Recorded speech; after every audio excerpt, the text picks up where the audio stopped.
सबसे पहले तो आज की बंदी में लोगों ने जो सहयोग किया, मैं भारतीय जनता पार्टी की ओर से बहुत बहुत बधाई और शुभकामना देता हूं, क्योंकि जन समस्याओं को लेकर के बंदी थी और उसमें से खास करके कानून व्यवस्था को लेकर के रात के 9-10 बजे अचानक जब ये घटना घटी और अनिल कुमार टाइगर की जब मौत हो गई, उस वक्त हम सब लोग रिम्स हॉस्पिटल में थे और वहीं पर सबों की जो भावना थी कि एक बार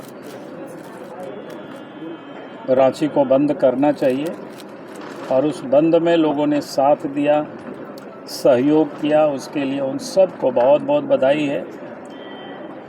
और इस बंदी के दरमियान जिस किसी को भी जो दिक्कतें हुई, तकलीफ़ हुई,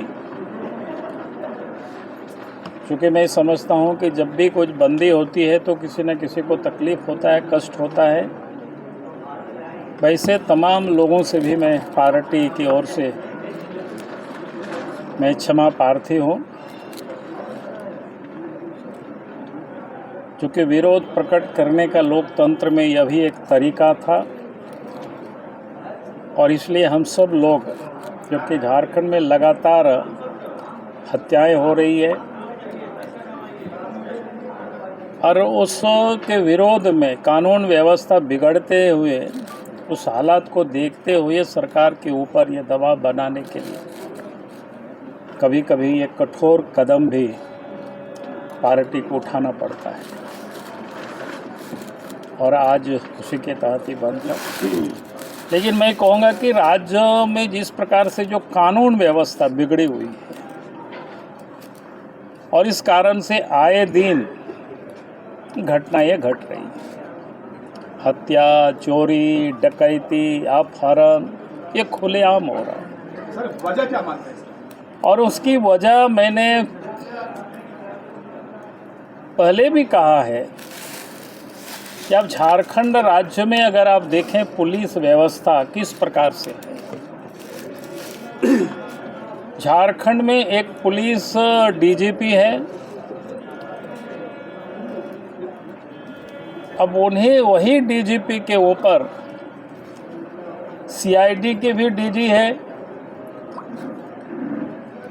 एसीबी के भी डीजी है, और घोषित रूप से स्पेशल ब्रांच के भी वो काम देख रहे हैं। और रांची जिला के जो आज सीनियर एसपी है, डीआईजी में उनका प्रमोशन हुआ, लेकिन एसपी के प्रभार में भी वही है। तो झारखंड में किस प्रकार से पुलिस व्यवस्था काम कर रही है, इससे आप समझ सकते हैं। जहां एक ही डीजीपी के हाथों इतनी सारे विभाग आखिर हेमंत सोरेन ने क्यों दे रखा है, और जब किसी एक व्यक्ति के पास इतनी सारे विभागें होंगे तो फिर पुलिसिया काम छोड़ करके बाकी और कामों में आदमी का ध्यान रहता है। और सर्वत्र चर्चा होती है कि आखिर किस कारण से, क्यों इनको इतना आधारी पद में बना करके रखा है। तो इसका भी चर्चा क्या होता है कि जगह जगह पर क्या सच है, ये तो कहना बहुत मुश्किल है। लोग बोलते थाना को भी टारगेट फिक्स्ड किया गया है कि उनको कितनी रुपया जमा करना है प्रत्येक महीना। और जहां इस प्रकार की टारगेट अगर फिक्स रहेगा थाना को, तो फिर थानेदार पैसे ही वसूलेगा, अपराधियों को पकड़ेगा नहीं। बल्कि यहाँ तक कहीं कहीं से जानकारियाँ मिलती है कि अपराधियों से भी सरकार के बैठे हुए लोग पैसे वसूलते हैं, वरीय पदाधिकारी। तो फिर अपराध कभी रुक नहीं सकता है। और इसीलिए आप सब ये जानना चाहते हैं कि इसके लिए कारण क्या है। तो कारण यही है, और इसी कारण से दिनों दिन राज्य में कानून व्यवस्था बिगड़ती जा रही है। अब राज्य में आम लोग कहीं भी कोई सुरक्षित नहीं है, और राज्य में आम लोगों की सुरक्षित यह हो तभी होगी जब सरकार में बैठे हुए लोग या खास करके ये सारे विभाग मुख्यमंत्री के पास है। मुख्यमंत्री को ये सारे चीज़ों को देखना चाहिए ताकि प्रॉपर काम हो सके, कानून व्यवस्था ठीक हो सके। और जब तक सरकार इन सारे व्यवस्थाओं को ठीक नहीं करेगी, वसूली नहीं बंद करेगी, तो यह अपराध कभी रुकेगा नहीं।